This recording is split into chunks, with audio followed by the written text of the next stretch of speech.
एक एसपी, एक दरोगा और 2 सिपाहियों की ड्यूटी एक डीएसपी साहब के साथ लगाते हैं। वो बोलते हैं कि तुम्हें डीएसपी साहब के साथ साई की तरह रहना है, जहाँ वो जाएंगे वहीं जाना है, जो वो करेंगे उन सब मोमेंट पर तुमको निगाह रखनी है कि वो बाहर जाएं, खाने जाएं, पीने जाएं। दरोगा और 2 सिपाही उनके साथ ही चला करते थे। तब डीएसपी साहब बहुत परेशान हो जाते हैं और फिर वो उठकर जाने लगते हैं। तब ये लोग पीछे से चलते हैं। तब डीएसपी साहब बोलते हैं मैं टॉयलेट जा रहा हूँ, कम से कम वहाँ तो जाने की इजाज़त दो। तब ये सिपाही बोलते हैं कि साहब आप बेशक टॉयलेट जाएं, हम बाहर खड़े हो जाते हैं, लेकिन आप दरवाज़ा खुला रखिएगा। ये सुनकर वो बहुत ही ज़्यादा शॉक्ड हो जाते हैं, लेकिन वो करें भी तो क्या करें, उनके पास कोई चारा नहीं था, क्योंकि डीएसपी साहब उन दिनों बहुत ही सुर्खियों में आए हुए थे। सोशल मीडिया, अखबार, हर जगह वो बहुत ही ज़्यादा मशहूर हो गए थे, क्योंकि उन्होंने कुछ किया ही ऐसा था जिसकी वजह से उनको बहुत ही ज़्यादा सबके सामने शर्मसार होना पड़ा था। आज की जो कहानी है डीएसपी साहब की, वो सुनकर आपको उन पर तरस भी आएगा और कहीं ना कहीं हंसी भी आएगी कि उनकी एक छोटी सी गलती की उनको ये सज़ा मिली। आदाब, नमस्कार, सत श्री अकाल। मैं हूँ शबनम खान और आपके सामने लेकर आई जुर्म की एक और नई अनोखी दास्तान। आज की ये सच्ची घटना है उत्तर प्रदेश का एक ज़िला है उन्नाव, जिसकी तहसील है बीखापुर। वहीं पर एक डीएसपी साहब थे पुलिस चौकी में, जिनका नाम था कृपा शंकर। एक दिन कृपा शंकर जी जो एसपी होते हैं, जिनका नाम होता है आनंद कुलकर्णी, उनके पास जाती हूँ और जाने के बाद बोलते हैं कि मेरी बेटी की शादी की तारीख नज़दीक आ रही है और मुझे उनकी तैयारी करने के लिए मार्केट जाना है, मुझे आप एक दिन की छुट्टी दे दीजिए। वो 6 जुलाई 2021 होती है जिस दिन वो ऐसा बोलते हैं। साहब सुनते हैं कि बेटी की शादी की तैयारी करने के लिए जाना है, तो वो बहुत ही आराम से उनको लीव अप्रूव कर देते हैं, यानी छुट्टी दे देते हैं। डीएसपी साहब वहाँ से निकल जाते हैं। इनका जो घर होता है वो गोरखपुर में होता है और जहाँ पर ये नियुक्त है वो चौकी थी बीखापुर में। ये बीखापुर से गोरखपुर नहीं पहुँचते हैं, घर पर इनकी वाइफ इंतज़ार कर रही होती है और ये नहीं पहुँचते हैं। तब वो बहुत ज़्यादा परेशान हो जाती हैं। उनको कांटेक्ट करने के लिए ट्राई करती हैं, कांटेक्ट नहीं हो पाता, ना ही पर्सनल नंबर पे कॉल लग पाती है, ना ही जो गवर्नमेंट की तरफ से नंबर दिया जाता है उस पर कांटेक्ट करती हैं, उस पर भी संपर्क नहीं हो पाता। यहाँ तक जो उनके साथ काम करने वाले उनके कलीग थे, उन लोगों से, जो उनके फ्रेंड थे, उन लोगों से, सभी से वो कांटेक्ट करती हैं, लेकिन कहीं से डीएसपी साहब के बारे में कुछ नहीं पता चलता। तो वो बहुत परेशान होती हैं, आखिर करें तो क्या करें। इस स्टेशन से निकल चुके हैं जब ये, तो अभी तक घर क्यों नहीं पहुँचे हैं। तब उनमें से एक सिपाही बोलता है मैडम आप एसपी साहब से बात कीजिए, वो आपकी ज़रूर मदद करेंगे। तब उनकी जो धर्म पत्नी होती हैं डीएसपी साहब की, वो एसपी साहब के पास जाती हैं और जाने की बात बताती हैं कि मेरे पति यानी डीएसपी साहब घर नहीं पहुँचे हैं। वो बोलते हैं यहाँ से तो वो 6 जुलाई को ही निकल चुके थे और अभी तक नहीं पहुँचे हैं। तो बोलती है नहीं, मेरे पास नहीं आए हैं, आज 7 जुलाई यानी दूसरा दिन हो चुका है, आप उनके लिए कुछ करिए, कहीं उनके साथ कुछ अनहोनी नहीं हो गई हो। तब एसपी भी बहुत चिंतित हो जाते हैं, क्योंकि आखिरकार वो उनके डिपार्टमेंट के ही ऑफिसर थे, डीएसपी थे। तब वो जो टीम होती है पुलिस टीम, उसको हाई अलर्ट करते हैं कि डीएसपी साहब का पता लगाया जाए कि वो कहाँ हैं, उनका जो लोकेशन है वो ट्रेस करो, सर्विलेंस पर नंबर डालो और उनका जो सीडीआर है वो भी निकाला जाए।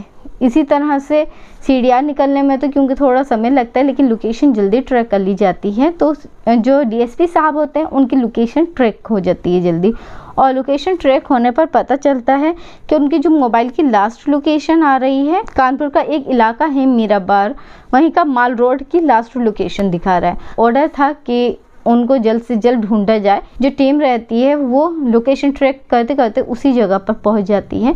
फिर एग्जैक्ट लोकेशन निकाली जाती है कि मोबाइल कहाँ स्विच ऑफ हुआ है। तब पता चलता है वहाँ पर एक मंदाकिनी नाम का होटल है जहाँ पर लास्ट मोबाइल ऑफ हुआ था। उस होटल के अंदर पुलिस टीम पहुँचती है और पहुँचने के बाद रिसेप्शन पे पूछती है क्या यहाँ पर कृपा शंकर नाम के व्यक्ति यानी आए हैं। तब जो रिसेप्शनिस्ट होता है वो अपना रजिस्टर चेक करता है और चेक करके बोलता है हाँ वो आए हैं और अभी भी कमरे में। उस समय 7 जुलाई होती है, रात का समय होता है। पुलिस ऑफिसर जो होते हैं पूरी टीम ये डायरेक्ट उनके कमरे में पहुंच जाती है। जाकर दरवाज़ा लॉक किया जाता है तो डीसीपी साहब बाहर निकल कर आते हैं और वो देखकर इन लोगों को हैरत में पड़ जाते हैं। बोलते हैं कि तुम लोग यहाँ क्या कर रहे हो। तब वो लोग बताते हैं कि सर आपका कहीं आता पता नहीं था, आपकी पत्नी बहुत ज़्यादा परेशान है और हमें एसपी साहब ने ऑर्डर दिया कि हम आपको ढूंढें, हम आपकी लोकेशन ट्रैक करते हुए यहाँ तक पहुँचे। इतने में ही उन ऑफिसर की जो नज़र है कमरे के अंदर पहुँचती है। कमरे के अंदर वो देखते हैं कि वो पर बेड पर एक महिला है जो कि लेटी हुई है। अब वो लोग देखकर बहुत शॉक्ड हो जाते हैं कि पत्नी घर पर परेशान हो रही है और डीएसपी साहब किसी और महिला के साथ हैं। वो बाहर निकल आते हैं। निकल आने के बाद रजिस्टर में आकर वो चेक करते हैं कि उनके साथ कौन महिला है। सीसीटीवी फुटेज चेक करते हैं होटल के। तब उस महिला का पता चलता है तो पुलिस ऑफिसर शॉक्ड हो जाते हैं, क्योंकि जो ये महिला थी ये बीघापुर तहसील का ही एक थाना था, वहाँ पर कांस्टेबल थी।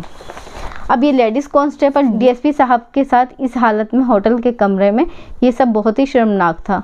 वो लोग वहाँ की फुटेज ले लेते हैं मोबाइल में और लेने के बाद एसपी साहब को फॉरवर्ड कर देते हैं। अब एसपी साहब को ये बात जब पता चलती है कि डीएसपी साहब अपने घर नहीं पहुँचे, घर पहुँचने के बजाय वो एक होटल के रूम में पाए गए हैं, वो भी एक महिला कांस्टेबल के साथ, तो उनको भी समझ नहीं आता कि आखिर ये क्या है और क्या किया जाए। डीएसपी साहब सुबह में निकलते हैं होटल से, लेकिन जब वो एंट्री कर रहे थे उस समय उन लोगों ने अपनी पहचान नहीं छुपाई थी, ऐसे ही गए थे। लेकिन जब वापस आए, चेकआउट किया, तब जो महिला थी लेडीज़ कांस्टेबल, उन्होंने वाइट दुपट्टे से अपना चेहरा ढाँप रखा था और जो डीएसपी साहब थे उन्होंने भी मास्क लगाया हुआ था। ये दोनों चेकआउट कर लेते हैं। लेकिन ये बात होती है ये सोशल मीडिया पे फैल जाती है। सोशल मीडिया में, अखबारों में, सब में आने लगती है। डीएसपी साहब पर लोग कमेंट करते हैं कि डीएसपी ऐसी हरकत कर सकते हैं। ये बात वायरल होते होते लखनऊ तक बीएचपी ऑफिस तक पहुंच जाती है। तब उन पर कार्रवाई करने की मांग की जाती है कि इसको चेक किया जाए कि आखिर माजरा क्या है। एक एएसपी होते हैं जिनका नाम होता है शशि शेखर सिंह। ये शशि शेखर सिंह जो हैं इस मामले की जांच करते हैं। जांच में सब कुछ क्लियर हो जाता है और उसके बेस पर ही इन डीएसपी साहब को सस्पेंड कर दिया जाता है। लेकिन यहाँ पर डीएसपी साहब सस्पेंड हो गए थे, साथ ही वो सोशल मीडिया पर बहुत छा गए थे। लोग तरह तरह के उनको कमेंट कर रहे थे, जिससे वो बहुत ही ज़्यादा शर्मसार थे। और यहाँ पर जो एएसपी साहब होते हैं, एसपी साहब होते हैं, उनको कहीं ना कहीं ये डर लगता है डीएसपी साहब ये सब हादसा होने के बाद कुछ गलत कदम नहीं उठा लें। इसीलिए वो एक दरोगा और 2 सिपाही हिफाजत के लिए, उन पर निगाह रखने के लिए उनके साथ नियुक्त कर देते हैं, ताकि डीएसपी साहब कोई गलत कदम नहीं उठा लें। यहाँ पर डीएसपी साहब की पत्नी को भी ये जानकर बहुत ही शॉक्ड हुआ कि बेटी की शादी करने जा रहे थे और यहाँ पर पति अपने आप ही लेडीज़ कांस्टेबल के साथ रंगरलियाँ मनाने के लिए होटल के रूम में ही पहुँच गए।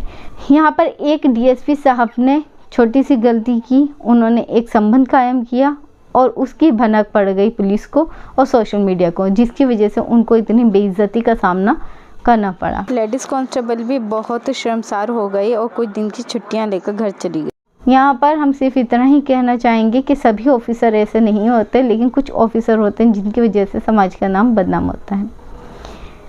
फिर हाजिर होंगे आपके सामने जुर्म की एक और नई सच्ची घटना को लेकर। जब तक कि आप अपने परिवार का ख्याल रखें, सुरक्षित रहें। वीडियो अच्छी लगी है तो वीडियो को लाइक करके चैनल को सब्सक्राइब करना हरगिज़ नहीं भूलें। धन्यवाद। जय हिंद।